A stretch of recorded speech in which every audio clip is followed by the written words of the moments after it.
تمہارے پروردگار نے فرشتوں سے فرمایا کہ میں زمین میں اپنا نائب بنانے والا ہوں۔ انہوں نے کہا کیا تو اس میں ایسے شخص کو نائب بنانا چاہتا ہے جو خرابیاں کرے اور کچھ تو خون کرتا پھرے؟ اور ہم تیری تعریف کے ساتھ تسبیح و تقدیس کرتے رہتے ہیں۔ فرمایا میں وہ باتیں جانتا ہوں جو تم نہیں جانتے۔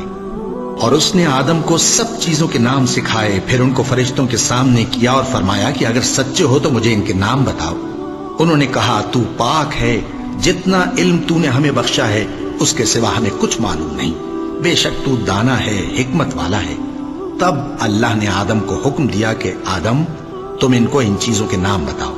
سو جب انہوں نے ان کو ان کے نام بتائے تو فرشتوں سے فرمایا کیا میں نے تم سے نہیں کہا تھا کہ میں آسمانوں اور زمین کی سب پوشیدہ باتیں جانتا ہوں، اور جو تم ظاہر کرتے ہو اور جو پوشیدہ کرتے ہو سب مجھ کو معلوم ہے۔ اور جب ہم نے فرشتوں کو حکم دیا کہ آدم کے آگے سجدہ کرو تو وہ سب سجدے میں گر پڑے مگر شیطان نے انکار کیا اور غرور میں آ کر کافر بن گیا۔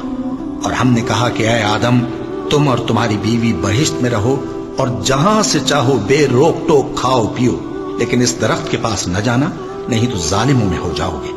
پھر شیطان نے دونوں کو اس درخت کے بارے میں پھسلا دیا اور جس عیش و نشاط میں تھے اس سے ان کو نکلوا دیا۔ تب ہم نے حکم دیا کہ بہشت بری سے چلے جاؤ، تم ایک دوسرے کے دشمن ہو، اور تمہارے لیے زمین میں ایک وقت تک ٹھکانہ اور معاش مقرر کر دیا گیا ہے۔ پھر آدم نے اپنے پروردگار سے کچھ کلمات سیکھے اور معافی مانگی تو اس نے ان کا قصور معاف کر دیا۔ بے شک وہ معاف کرنے والا ہے، بڑا مہربان ہے۔